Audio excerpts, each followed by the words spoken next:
Indian cricket హిస్టరీనే మార్చేసింది. వరుసగా ఐసీసీ ట్రోఫీస్ ఓడిపోతున్నాం.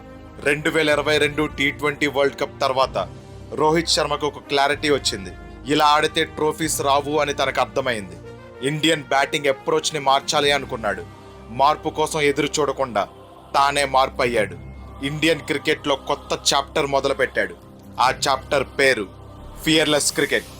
తను అనుకుంటే మెల్లగా ఆడుతూ సెంచరీల మీద సెంచరీలు కొట్టగలడు. కానీ టీం కోసం తన బ్యాటింగ్ స్టైల్నే మార్చేశాడు.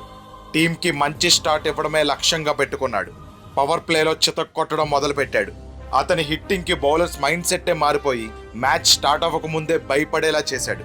2013 తర్వాత వరుసగా 9 ఐసీసీ ట్రోఫీలు ఓడిపోయిన టీమిండియాకి ఒక్క మ్యాచ్ కూడా ఓడిపోకుండా వరుసగా 2 ఐసీసీ ట్రోఫీలు ఇచ్చాడు.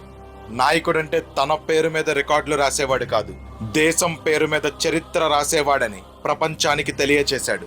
Happy birthday to the hit man of Indian cricket.